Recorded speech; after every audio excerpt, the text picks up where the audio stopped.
Hello everyone. This is just a fun little silly video which I came up with a little while ago because, some of you might have seen not too long ago, I guess a couple of weeks ago, I made a video about the Chessmaster 3000, which was I was going to say a popular chess program, but it was probably the chess program. It was probably the singular most defining chess program for PCs in the early 1990s and also throughout the rest of the 1990s. But the Chessmaster 3000 specifically was released in the early 1990s. And what I did in that video, if you didn't see it, is I basically pit the Chessmaster against chess.com. Spoiler for those who didn't watch it, chess.com won, but it took a long time. The video ended up being, like 3 hours long? So, okay, that was fun. I mean, it was fun for me. I enjoy chess. Obviously, I wouldn't have made a video about it, but I kind of got to thinking, and I remembered this game. So, a little later, in, I think sometime after Chessmaster 3000, this game was released. You don't see it yet, you just see the directory that I put it in, but it's called Kasparov's Gambit. Now, it was not really super duper popular back in the day. I remember seeing some ads for it in the computer, PC magazines of the day. Not PC Magazine itself, like not the magazine called PC Magazine, but other magazines that catered to home computer users. And so it was known. It was released by, Electronic Arts. So, it's not like it was released by some very small software studio. I think it was developed by an independent developer. I think it was developed by, I believe, a company called Heuristic Software. But as far as I know, that was just one person. It was probably just one person writing computer software for themselves. So somebody who was both interested in chess and computer programming made their own chess game, and Electronic Arts kind of got in on it and said, "Hey, here's a cool idea. Let's license the use of Garry Kasparov's name and likeness for use in the game." Now, I don't think the game was particularly strong. I don't think that. I don't know. I don't know how the game compared to Chessmaster 3000 or other versions of Chessmaster in terms of how good a chess game it was. I'm just looking it up now. So the game was released in 1993, which was a couple of years after Chessmaster 3000. So, obviously it's not as good as Garry Kasparov was, but back in the day, when this game was released in 1993, Garry Kasparov was, I believe, the preeminent chess player of his time. So it was kind of a nice little marketing gimmick to have him appear on the box of the game and lend his name to the game to give it some marketing heft. So I'll go ahead and do the same thing here. I'll go ahead and essentially play against Kasparov, but of course it won't be myself playing. As before, I'll go to chess.com and have chess.com play against Kasparov and see how it goes. So let's go ahead and run the game. If the DOS prompt here looks a little bit funny, it's because I'm doing this in DOSBox X. I've taken to using DOSBox X lately because it seems, I don't know, it has more features than regular DOSBox, and it's just, in general, I have the feeling it might be a bit more stable because regular DOSBox has not had a new release in well over 10 years. Whereas DOSBox X is still fairly regularly maintained and gets new releases. So I'm hoping that it'll be a little more stable. I believe this game has crashed on me in the past, so I'd like to avoid that, obviously. So I'm going to go ahead and try to avoid that, hoping that it will not happen because I'm running in DOSBox X.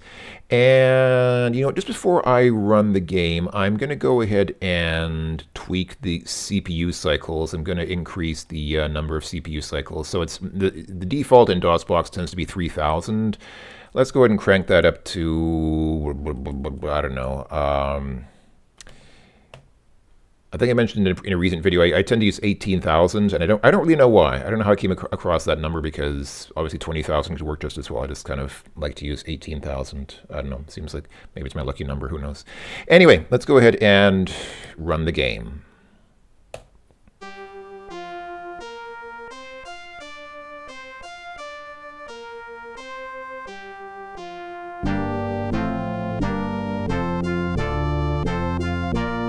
I don't want to talk over the music.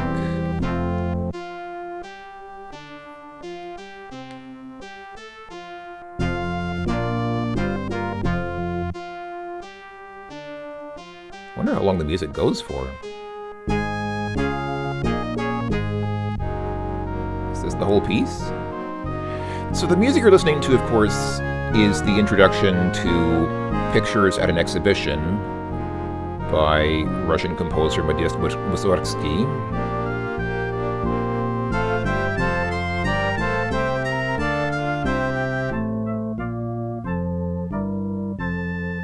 I'm curious how long the music actually goes for. I mean, they're obviously playing up the Russian angle because this music is, you know, again, it's by Russian composers, so they're sort of trying to portray the game as authentically Russian. This was just a couple of years after the Cold War ended and the breakup of the Soviet Union happened, so, you know, Russia was still sort of regarded as this exotic sort of Eastern place where marvelous things happen, where chess players like Kasparov come to be.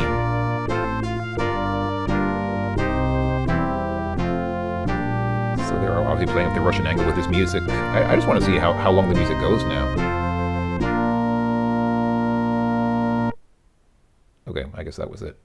Does it loop, or do we just get silence now? I guess we just get silence. So yeah, as you see, the game was released in 1993. It says produced by Electronic Arts, but actually it was just released by Electronic Arts. Heuristic Software was the developer. And I was looking it up online. I'm reading Wikipedia now. I guess Heuristic Software was just one guy named Julio Kaplan, who was or still is, he's still alive according to Wikipedia, who is an Argentinian/Puerto Rican, obviously chess player and also software developer and founder of Heuristic Software. What's he been doing since 1993? Has he released any further games? He made Kasparov's Gambit, and I guess that was it. Kasparov's Gambit was the first and sole effort of Electronic Arts to enter the chess market. So, yeah, they had this one stab at it, and I don't think this game was very successful. Again, you know, the use of Kasparov's name and likeness was obviously a marketing gambit, if you'll excuse the weak joke. And I guess it didn't pay off for EA very well. I guess that this game was certainly outsold by Chess Master in terms of game sales. Okay, let's go ahead and start the game. So yeah, this is the game. Kasparov at your service, and yeah, you've Mr. Kasparov here. He's sort of looking at you somewhat with a somewhat bored expression on his face. So there are a bunch of options here that you can tweak. You can change board sizes. I'll go ahead and, so the analysis board, that's this here. So this is where we actually play the game. Here's where you'll see the computer actually thinking about what to do. Now, one kind of funny thing is, you'll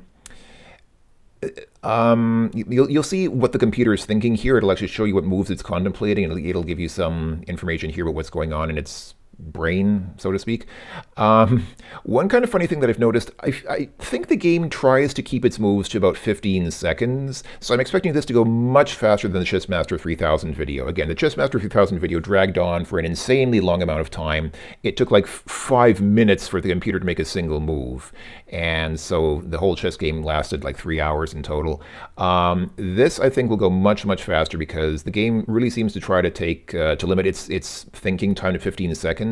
And one thing that seems funny about that, I'm not sure if this is just my perception, I might be wrong about this, but it kind of seems to me that if you want to cheat, you can actually cheat by slowing down the cycles count in DOSBox, because then the computer can't think ahead as much, and so it will make dumber moves because it didn't see as far ahead.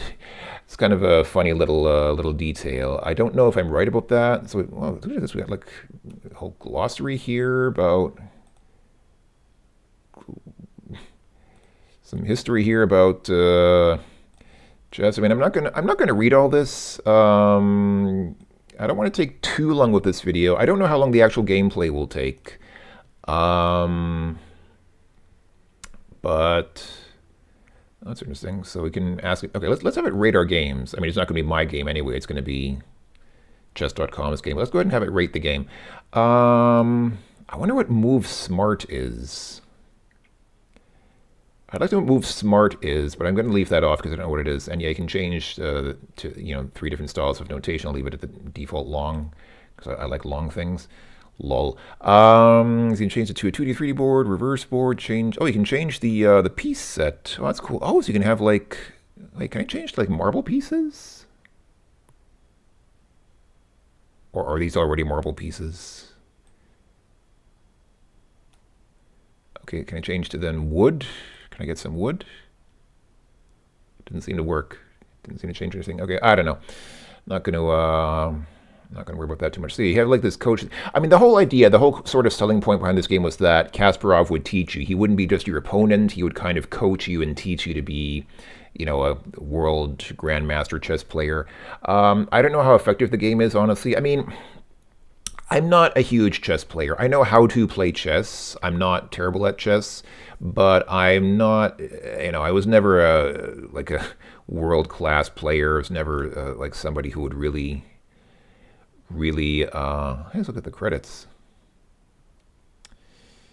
So, yeah, this is one of the situations where basically there's one person who did most. Well, okay, no, it's not only one person. So yeah, so Julio Kaplan, as I said, did the game design and the programming, but there were a couple of additional programmers, and then there was an art director and a couple of art people, and well, some video production, music. Okay, so one person who did that arrangement of pictures at an exhibition, the MIDI music at the title screen. There's an executive producer. Why do you look at all these producers? There's an executive producer, a producer, an associate producer, and an assistant producer, and technical director. Like, do you really need this many people to? Why do you need 4 producers to produce a chess game? I don't know. Seems a little bit excessive to me, but what do I know? Anyway, okay, so let's go ahead and start playing. I'm going to go ahead and I know you can't see what I'm doing. I know you won't be able to see the web browser. I mean, I could switch them back and forth between the web browser and the DOSBox window, but I think it's not really necessary because it's just chess.com. I mean, if you want to see it, you can go there yourself. I mean, it's a pretty good chess site. They have, as far as I can tell, a very strong chess engine. Like the chess games that it plays are very good. I am expecting it to win, just as was the case with Chessmaster 3000. I'm very strongly expecting chess.com to be the winner here. Because, again, we're not really playing against Kasparov. We're playing against a 1993 DOS PC game, which has Kasparov's picture and name on it, but it's not obviously not really Kasparov. So I don't think that it plays as strongly as Kasparov. Pretty sure that that chess.com is going to win because it reflects like the last 30 years. It reflects the 30 years of improvement in chess game development that have transpired since then. So, okay, so here's what we're doing. I'm playing as white, Kasparov is playing as black, and on chess.com it's the opposite. On chess.com I'm playing as black, so I'm going to put into chess.com, I'm going to put in Kasparov's moves, and here in the game that you're seeing, I'm going to put in chess.com's moves. So chess.com has started with e4, which is the most typical first move in chess, meaning punt the king's pawn forward 2 squares. Going to go ahead and do that. Okay. And sometimes you'll see, you'll see a little bit of information about the openings, not necessarily just the defenses, but the openings in general sometimes be explained here or described here. Kasparov will sometimes talk to you. Like, there'll be some very short little video clips where he'll actually like not just be a picture, but he'll actually like start moving and talk to you and say something to you. Hopefully you'll see that. It seems to happen fairly infrequently. I'm actually wondering, is there a way that we can change the frequency of that? Yeah, so the coach uses videos, but I guess I don't want to. Oh. Okay, so I guess there's not really any way to control it. It seems to happen very infrequently. Like in one game, he'll talk to you maybe like 2 or 3 times in total. So, but sometimes it'll explain stuff about the openings here. So okay, so this was the Sicilian defense. So because you never want to go up against the Sicilian when death is on the line. That's why it's for players who like to fight right into the opening. Okay, so he did c7, c5, so I'll go ahead and do that in chess.com. c7, c5, push that pawn forward 2 squares, and chess.com responds by doing nc3, meaning this knight down here moves up to here. Oh, that was the closed variation of the Sicilian defense. Cool. All right. So what did he do? He did b8 to c6. So b8 to c6.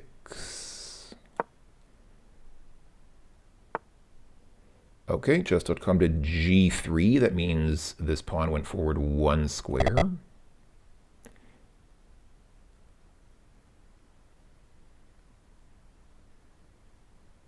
Did he already move, or is he? Oh, he did. Oh, wow. That went so fast. I thought, okay. I didn't even realize he moved. Okay, so what did he do? He did g7, g6. So I'm going to do g7, g6, pushing that pawn forward one square. Chess.com does bishop to g2. That means this bishop here goes up to here. Wow, the computer's really moving without thinking about it. So I think it's going to start taking more time to think about its moves soon. But right now it's really going fast. Okay, so f8 to g7. So f8 to g7. Okay, and what does chess.com do? Chess.com does d3. So it moved the queen's pawn forward one square. Okay, and Kasparov responds by also moving his queen's pawn forward one square. So d7 to d6.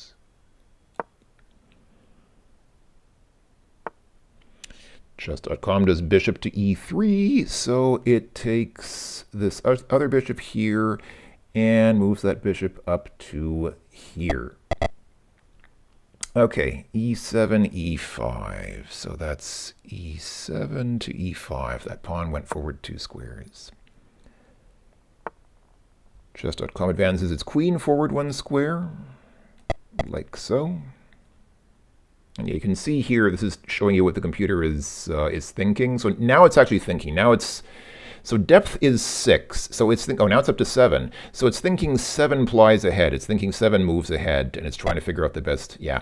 If you slow down the DOSBox speed, like I said, if you slow down the DOSBox speed to like the default of 3,000 cycles, this depth usually doesn't get farther than 3 or maybe 4 at the most. Like I said, it's kind of, it's almost like a cheat. You can actually make it a little bit stupider by slowing down your CPU, because it will try to not take longer than 15 seconds to make a move, but it won't be able to think ahead as much in those 15 seconds. So yeah, so this is actually playing a little bit stronger than it would have played if I had left the CPU alone. So let's see what happens. I'm still expecting chess.com to win.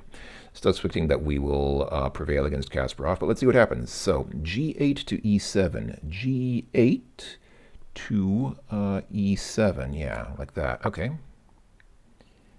Chess.com does, okay, it moves its knight from g1 to f3. So this knight here goes up to f3 there. You can see it's kind of thinking about moving its queen down here. It didn't like that idea, so now it's thinking about castling, which is often a thing. Yeah, I mean, it's probably going to castle. Castling is typically a, yeah, called it. So it castled. So king, yeah, king goes to g8. So yeah, castled on the king's side. Kind of figured it would do that. That's a pretty typical move at this point. So yeah, and chess.com also castles. That is not surprising. It's kind of a typical thing to do in the relatively early games. So okay, so you can see so far we're going fairly quickly. The game is not taking too long to think about its moves. I mean, it really, like I said, I'm expecting this to go way faster than the Chess Master video. In fact, we might actually get a couple of games out of this. We might actually, if this goes really fast, I might play the game a second time just so we get 2 games against Kasparov, between Kasparov and chess.com. So he did c8 to e6. That's right, that's the bishop here. So c8 to e, chased. And chess.com moves its knight on f3. That is this knight here. Moves this knight over to h4. So it moves it like this. Okay, what's he thinking about? He's thinking about moving his knight down. Seems okay. He seems to like that idea. He gave that a score of. He's got a score of 22. Okay, he seems to be pretty feeling positive about the moves that he's contemplating now. Yeah, he did that in the end. He moved his knight from c6 to d4. Chess.com responds with moving its knight to d5. So the knight on c3, that's this knight here, it moved it up here to d5.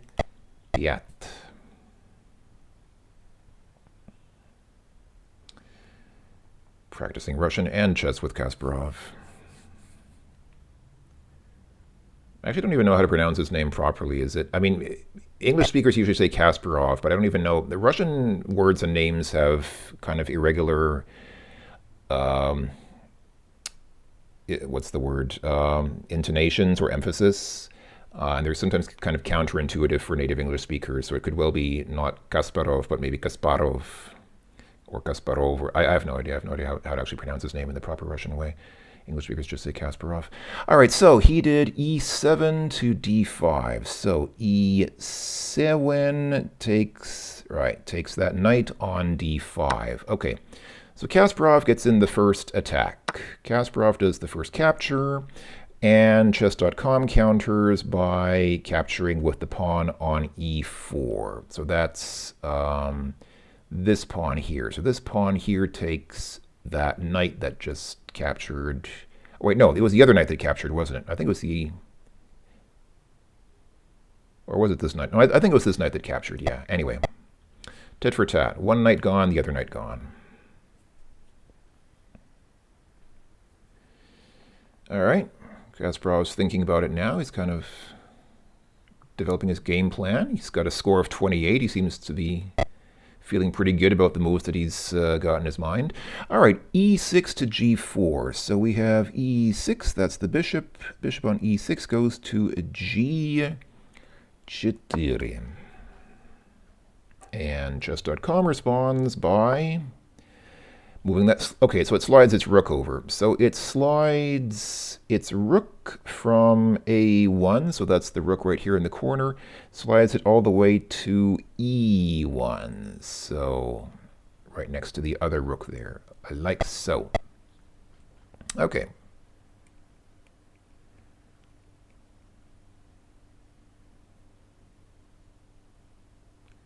So you can see it's analyzing like 7,500 positions per second, which is pretty fast. It analyzed like 100,000 possible positions, which is pretty good. And you can see it's still thinking. Like it's actually, excuse me, it's thinking while you're moving. So basically, the longer you take to do your move, the more advantage you're actually giving to your opponent here, because you can see it is actually thinking about possibilities while you are planning your move. So, yeah. So, okay, so what to do? G7 to F6. So G7 to F6. Okay, yeah, it moved that bishop up one square. And chess.com responds with H3. It moved this pawn forward one square.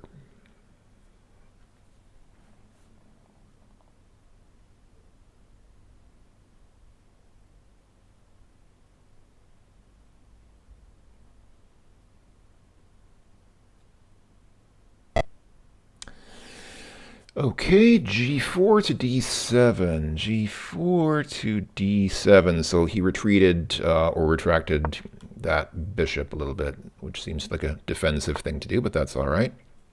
He started off feeling a little bit, little feisty with that pawn move there, because he wanted to fight right out of the bat, but then now he's having second thoughts about that, I guess. Okay, so what did chess.com do? It moves its bishop on e3. That is this bishop here.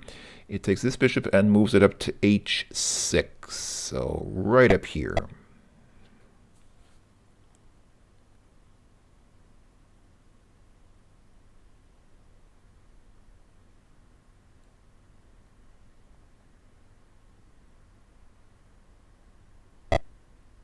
Okay, defensive move. He moves the rook one square out of the way. Seems like a safe, relatively safe thing to do. Okay, so rook on f8 goes over to e8 to prevent it from being captured by that bishop that just Just put it under attack. So, okay, and chess.com responds with c3, meaning this pawn goes forward 1 square.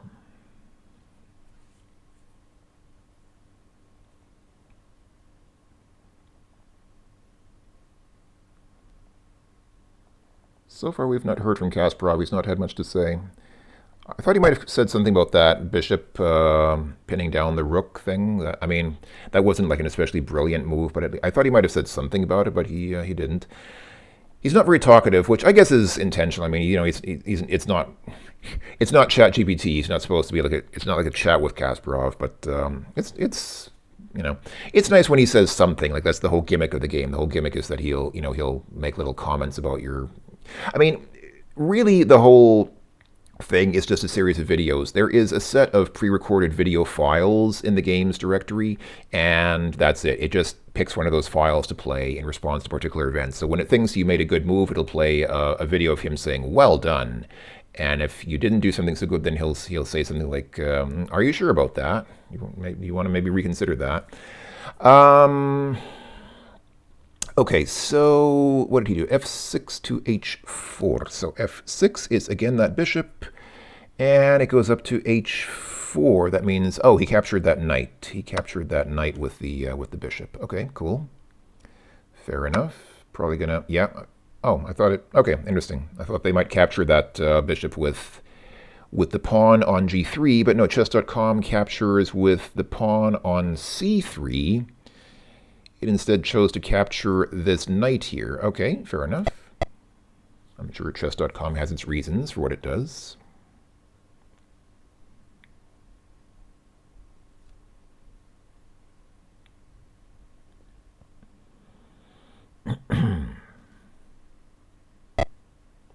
Okay, again, he retracted his bishop, so H4 goes back to F6. The bishop had served its purpose and can now go back to where it came from. Okay, meanwhile, the pawn on D4, that's this pawn here, is continuing its capturing spree. It has now captured the piece that was on C5, so that's this pawn here.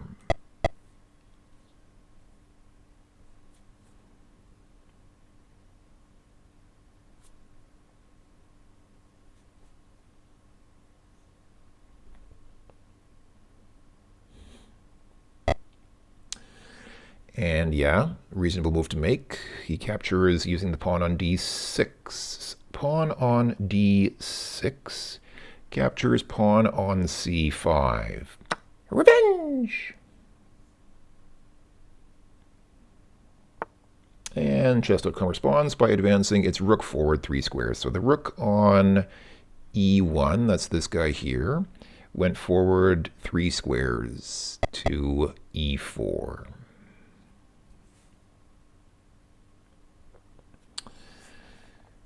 Let's see what happens. We're actually already a fair ways into this game. We're already on move 19 here, so this is already roughly halfway through a typical game. So this is going way faster than the Chess Master thing. Okay, so he took his queen and put the queen all the way out to B6.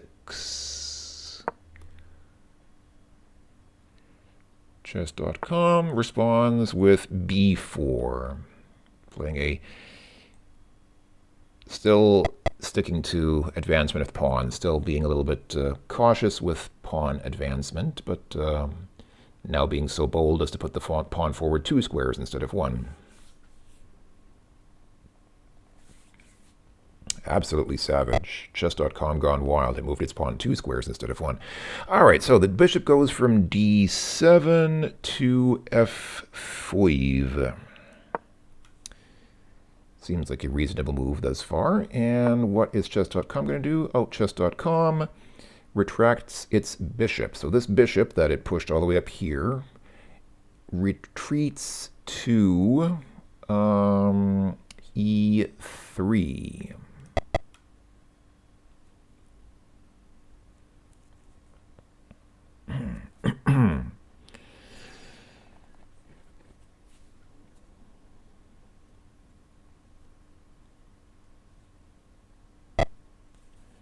Okay, and he captures using the bishop on f5. So bishop on f5 captures the rook on e4.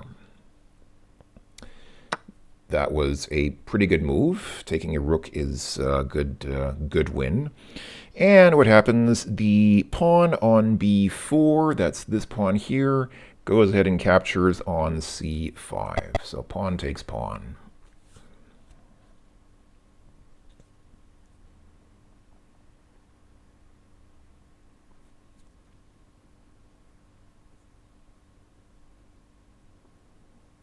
I'm also seeing that, I'm just seeing now, chess.com notes that we played the excuse me, the closed Sicilian defense, the fianchetto variation. So I guess within the context of the Sicilian defense, there are various variations that exist upon it. We had the honor today of playing the fianchetto variation. Molto bene. Okay, so what did Kasparov do? He moved his queen, looks like, from b6 to b5. Okay, b6 to b5, placing it next to those two white pawns.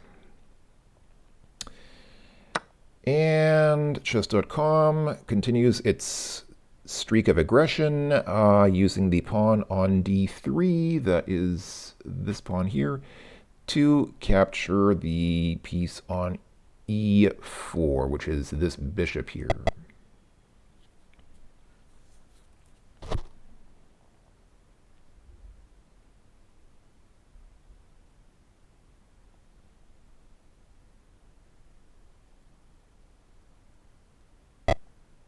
Okay, he does a8 to d8. a8 to date. Okay, and white responds by moving the queen to c2, just one square over from d2 here to c2. So I'm being very careful about this because I'm seeing two reversed boards. On chess.com I'm seeing this board but flipped upside down because black's on the bottom because I'm playing black. So I just want to be sure that I'm not mixing things up. I have to be a little bit cautious. When I was playing against the chess master, as I think I explained in that video, I couldn't take things back because I was playing in championship mode. You cannot take moves back in championship mode. I think this game, because this is just the regular mode, we're not playing in any kind of really special... Oh, there's a serious mode. Check it out. There's a serious mode here. Probably similar. I'm assuming serious mode is this game's equivalent to the chess master's championship mode, but we could choose to... There must be an option to take back, right? Or is there? Wait, is there an option to take back moves? Oh. I actually don't see one. Okay, that's interesting. I thought there was. I'm assuming... Oh, maybe these here? I wonder if I can take back moves with these buttons. I'm not going to fiddle around with it. I'm just going to leave it be, but... I thought there was a way to take things back. Anyhow, so what did he do? d8 to d7. So rook on d8 goes to d7. Okay, so he pushed his rook one square forward. And white also moves its rook from way over here to way over here.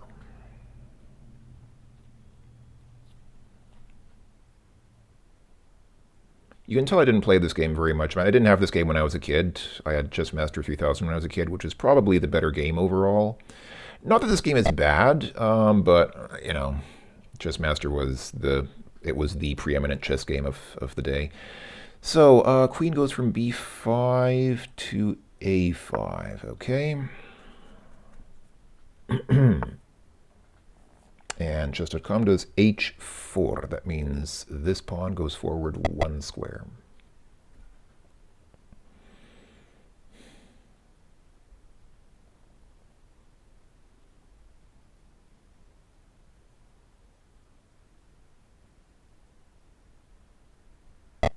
Kasparov has not said one single thing during this whole game. I'm a little bit disappointed. He usually says something. I mean, like I said, he's not necessarily very talkative, but he does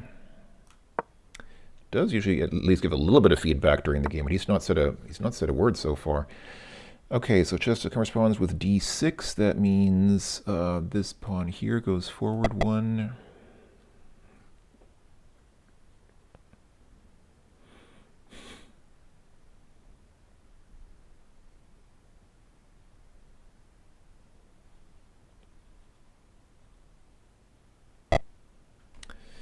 Okay, he does rook on d8, goes over to b8, and chess.com responds with bishop on g2, that's this bishop here, goes down to f1.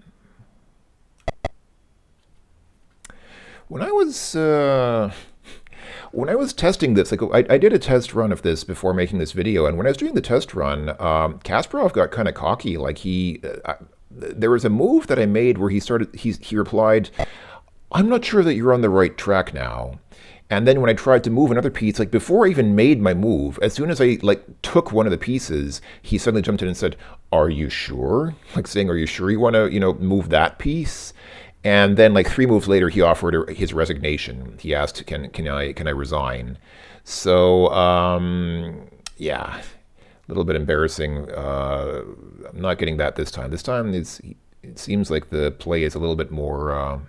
Seems like the computer's playing a little bit more strong, or well, they're both computers, but it seems like this game is playing a bit more strongly this time.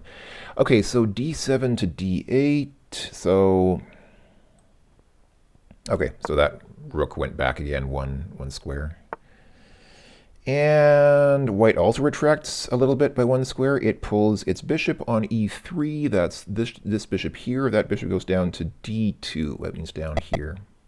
It would be nice if they... Well done. There you go. He says that a lot. He says "well done" a lot. At least he says that a lot to me when I'm playing against chess.com. Oh, I'm just seeing now. There's a timer here counting down. Yeah, your opponent wants to resign. Okay, so I mentioned in the Chess Master video, I was saying, can you refuse a resignation? The official answer is yes, you can. You can actually refuse an opponent his resignation, but it'll basically mess up your life because it's considered poor sportsmanship. So what's going to happen is the chess federations are not going to want to host you at their games anymore. You do have the option of saying, no, I'm not accepting your resignation. We need to play to the end. But basically that you won't get invited to any chess tournaments after that. That's what I understood it. It's considered bad sportsmanship. You can decline a draw. If your opponent offers a draw, you can decline that, and you can say, no, I'm not accepting a draw. I can win. But if they just want to resign and say, I give up, and you refuse that, you can refuse it, but then your chess career is basically shot after that. You're persona non grata after that. So, of course, in this case, we're playing against a computer, so it's not like Kasparov's feelings are going to get hurt if I refuse his resignation.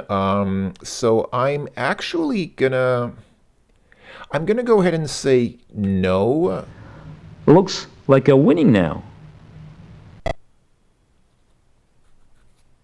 It sounded like you said looks like a winning now. I mean, the caption says looks like you're winning now, but he says I understood a winning now. But okay, I actually don't know how well Kasparov speaks English. Obviously he speaks some English, but I don't know how fluent he is. But anyhow, and I don't know why the text shows up twice here. But okay, let's see what he does. I mean, I could have just said okay, accept the resignation, and then we would have won. But I mean, we might as well.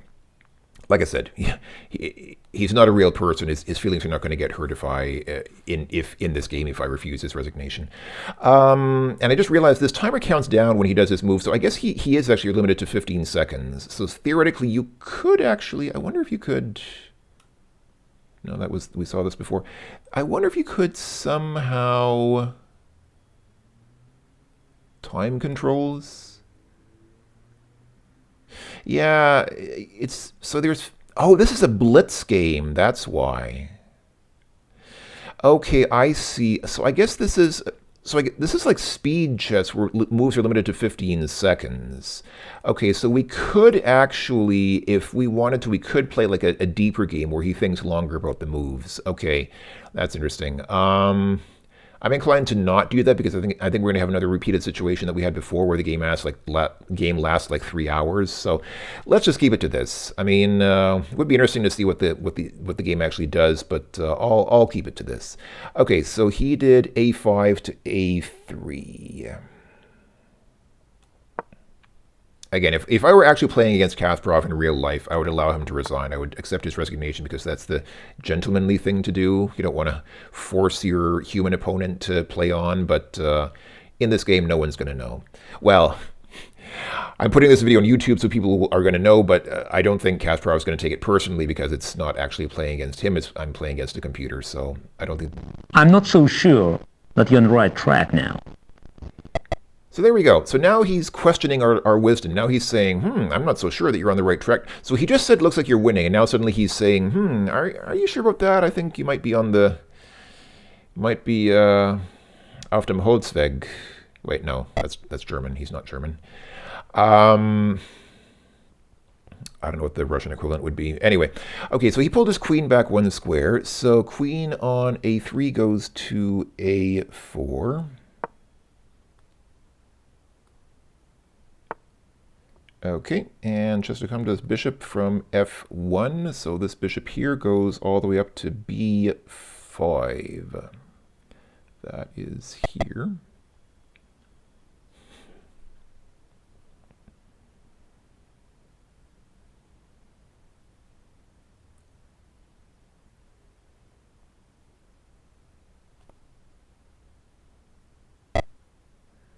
Okay, queen on a4 goes to d4. And chess.com moves its bishop on d2 up to e3.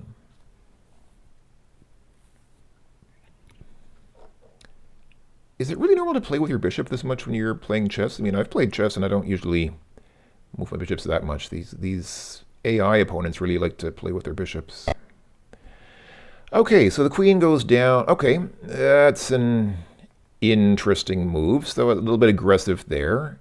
Oh, I was going to say also interesting that it doesn't show a plus, because what it's actually done, it's just put my king here in check. And it's interesting that it doesn't show a plus here, but it shows it here.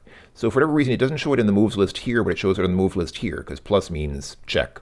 So okay, that's fine. So queen on d4 goes to a1. All right, check.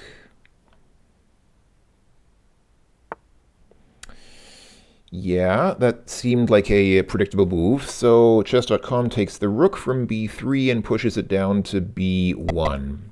I mean, it's a fairly obvious thing to do because that prevents this queen from really doing any damage, because if this queen takes the rook now, then this queen will take the queen, and black's not going to want to lose his queen for taking a rook. I mean, it's nice to take a rook, but it's not worth sacrificing your queen for, so...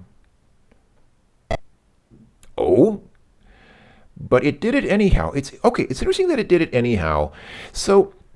somebody commented on the Chess Master 3000 video, because I was asking, why is the computer making suicidal moves? Why is it making moves that are literally just like throwing pieces away? Somebody explained the reason for that is because it's trying to stave off checkmate as long as possible. So even though these moves don't necessarily make sense, it's trying to do as much as it can to prevent checkmate for another few moves. So what it's done is not really very... I wouldn't say it's very smart, because I'm almost certain that I know what chess.com is going to do now. It's just going to take that queen with the white queen. Yeah, it did. It's kind of an obvious thing to do.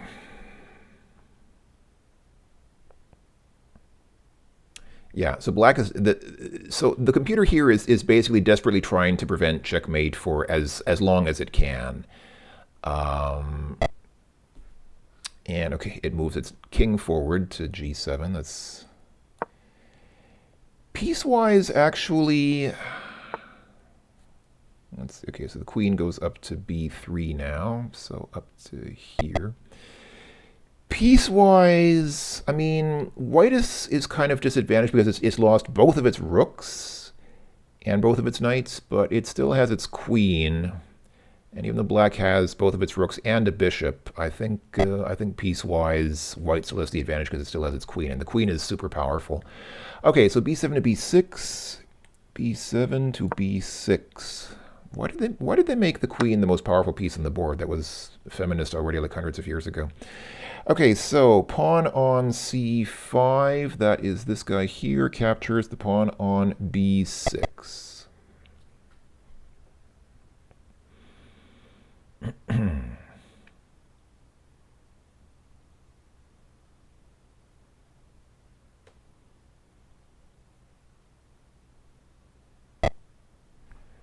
Okay, a7 captures on b6. So a7 is the pawn there, and it captured on b6. Okay, cool. White queen goes to d5. So, like so.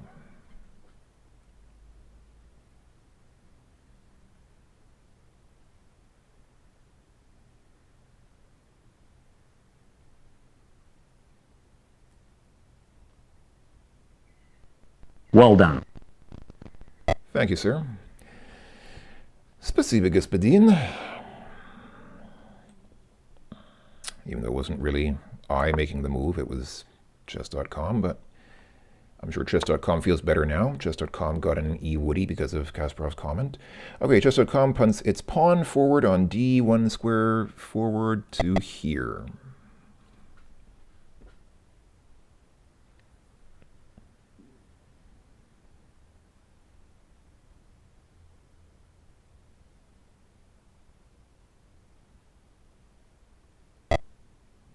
Okay, and he moves his pawn one square forward, so g6 to g5.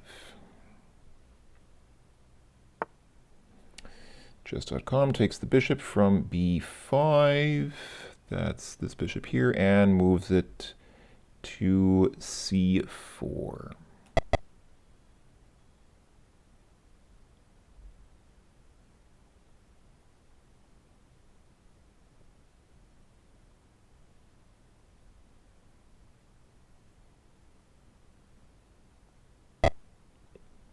Okay, rook on d8 goes to f8.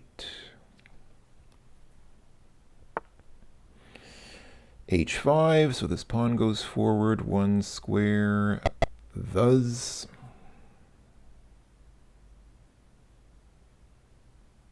Not thusly. For some reason I wanted to say thusly, but thusly is not actually a word. It's a word that was used humorously to refer to hypercorrections in adverbs, because adverbs typically end with ly, but it's actually, thusly is not a word. The correct adverb is just thus. Okay, so he did b6 to b5, so that's, yeah, that's that pawn going forward one square.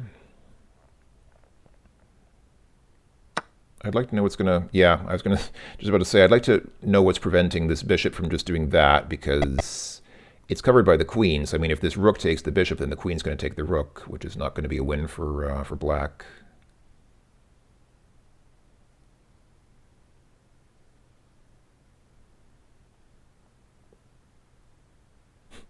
Again, I said no last time, sir. So I mean, again, in real life, I would say okay, but come on, let's see what he does. Let's see what happens here.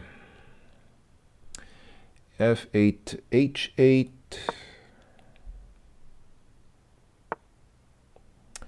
And white does b5 down to c4.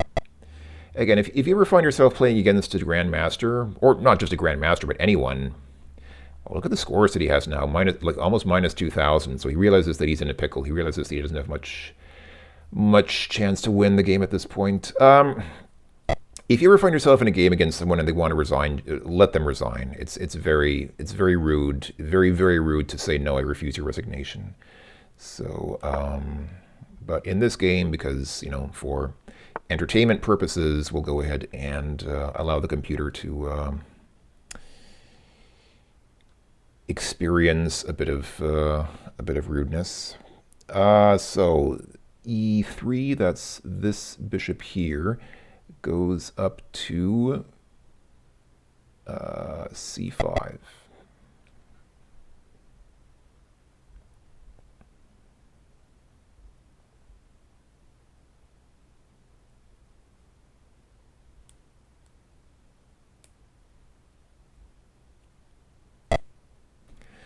So, interesting move, pulling that king back like that. King goes back to g8. I wonder why he did that. Okay, I thought something like that might happen. So yeah, so the bishop just took this rook. So the king's probably going to take that bishop now. Or maybe this rook over here will take the bishop.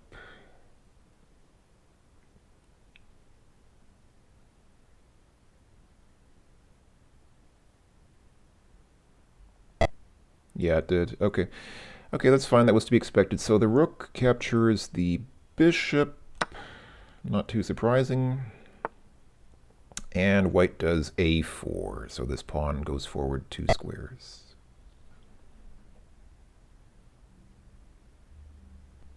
Well done. Thanks, Kasparov. But I just advanced a pawn forward 2 squares. I don't think that was really all that. It wasn't really all that brilliant of a move, to be honest, in my opinion. I mean, kind of. I don't know what the logic here is. Like, he seems to say well done at like the most random things. Like, that was hardly a. I really don't feel like that was a very particularly inspired move. I guess what white's trying to do is trying to get this pawn on the left all the way forward to get to promote it into a queen. And I guess what's going to happen then, I mean, black is not really in a position to prevent that at this point. He's asking for resignation the third time. Holy cow. f6 to d8. I almost feel bad about refusing his resignation, but I mean, come on. It's, yeah, and white. So he tried to kind of pin this pawn down with the bishop, but the pawn can just move forward, and it does. So, I mean, like, what's the point of that? I almost feel bad about refusing his resignation 3 times, but again, it's just a computer program. It's just a game. Nobody's feelings are going to get hurt if you say no. So, all right, king goes to h7. Yeah, he's really bent on getting this pawn promoted, and by he I mean chess.com. So pretty sure that's going to happen soon. I mean, I guess is he going to move that bishop out of the way? I would move that. He's asking a fourth time. I would move that bishop out of the way. Oh, he didn't. Wow, that's interesting. Because what's going to happen now is previously, if we promoted this pawn to a queen, it could have gotten taken by this rook. But now even that can't happen because it's being blocked by the bishop. So, okay, so king goes to g7. I'm very sure that it's going to promote that pawn to a queen now. Yeah, it did. Are you sure? Now, look at what he's saying. He says, are you sure? I'm literally about to promote this to a queen, and he's asking, are you sure? Before I even make the move. As soon as I touch the pawn, he says, are you sure? Yes, I'm sure. Just what I would have played. So... But he has a strong reply. Okay, wait. So first he says, are you sure? Like, first he's asking, are you sure that you want to do that move? Like, he's kind of calling the move into question, like, seems like a kind of a dodgy move. But then he says, oh. Oh, man. So first he says, are you sure? And then he says, yeah, that's just what I would have done. It was like the most obvious move. Promoting the pawn to a queen so you have 2 queens is literally like the most obvious move that could have been possible in that situation. But he has a strong reply. What's his strong reply? f7, f6. That's the rook here. So, wait, no, it's not the rook. That's f8. f7 is the pawn. So f7, f6. That's not a strong reply. That's literally moving the pawn forward 1 square. That's I'm sorry, Mr. Kasparov. I don't mean to be rude, but that's not really a very strong reply in my opinion. Okay, and white is at this point being reckless. Like, white is not even trying to protect its queen anymore. It is recklessly taking this bishop with its queen. He wants to resign again. Okay, I mean, that was the obvious thing to do, to take the queen with the rook, but I think chess.com is on a path to a forced mate now. I think it knows that it can mate in a few moves, and that's why this is happening quickly now. So that it actually pushes the queen up here, which seems like, oh, I was going to say it seems like a bold move, but the queen is actually protected by this bishop here, so the king can't just take the queen. He wants to resign again. Okay, he moves the king out to h8. He obviously understands that he's not got much recourse at this point. Okay, so the queen goes down to g6.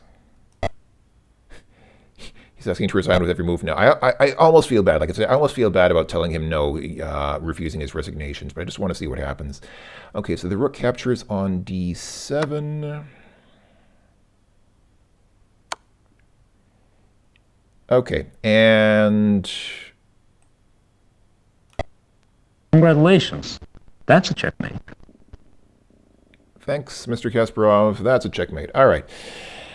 All right, there you go.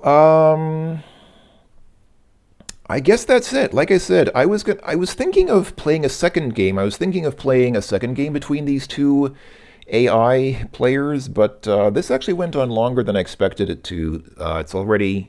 This video's already been almost an hour long. This game, how long did this game go? I mean, I know I talked for a while before starting the game because I figured, for some reason, I thought the game would go faster. The last time I did this, the game took like maybe 20 minutes, and I thought we could maybe get 2 games in, but the game actually took longer than I expected, maybe because I was talking too much. So I think I'm going to just call it here because otherwise the video is going to be like an hour and a half long almost, or at least well over an hour. So I think that was enough. I think we kind of got the idea. But yeah, that's Kasparov's Gambit. Pretty cool little game. I mean, the idea, like I said, the idea of using Kasparov's name and likeness and, having a few little video clips of him talking, it's kind of gimmicky. At the end, it's not necessarily going to help you play chess. It's just kind of a little gimmick because this was a time when, multimedia was just becoming a big thing. This was the time when computers were becoming advanced enough that they could play video. And, this was like around the time, pretty close to the time when Myst came out. And actually, when did Myst come out? I think this was before Myst. Let me quickly check. When did Myst come out? I think this was 1994, I want to say. Am I wrong about that? Myst came out in 1993. Same year as this game. So this was around that time when, yeah.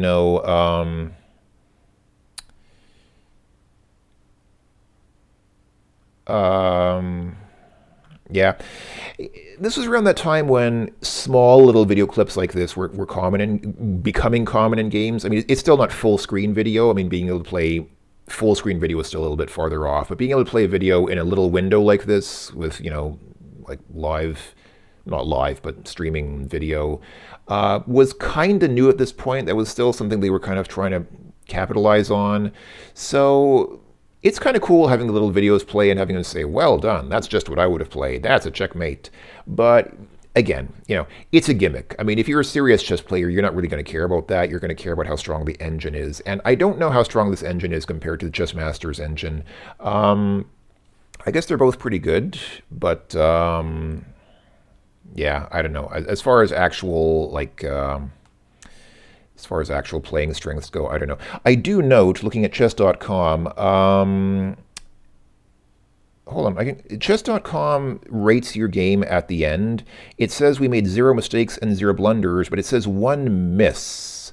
What's the miss? Hold on, I think I can click on game review here in the browser and maybe it'll... Oh, I have to sign up. If I want to get the game analysis, I have to sign in. I'm not signed in to chess.com, so I can't actually take advantage of the game analysis. Yeah, I have to create an account to view the analysis. So it says there's 1 miss. I wonder what it thinks the 1 miss is. I guess we'll never know. The world will never know. We'll never know. It will always be a mystery. But anyway, yeah, that was Kasparov's Gambit versus chess.com. Again, no surprise that chess.com won, but I think Kasparov played a pretty good game. I think that he, I mean, obviously not he, but the game that uses his name, I think it put up a fairly good, put up a pretty strong game, even though it did ask to resign like 10 times. That was almost embarrassing. I almost felt a little sorry for the game, but then, again, it's a game, so it's not like the game actually got his feelings hurt. So yeah, I'm not going to lose sleep over it tonight, but I might have nightmares about refusing the game's resignation. Anyway, I guess that'll be enough for now. So yeah, if you've watched all the way, thank you for watching, folks. Hope that you've enjoyed. Hope that was entertaining. I'm not planning on making any more chess videos after this. I just want to make this because this game kind of stuck out in my memory as kind of gimmicky, kind of this gimmicky thing of having Kasparov talk to you during the game. And I wanted to see how it stacks up against chess.com. Again, the results were predictable, but still was worth, in my opinion, was worth giving a try. So that's it. This has been Kasparov's Gambit. I hope that you've enjoyed watching. Take care of yourselves, everyone, and I'll talk to you all later. Ta-ta for now.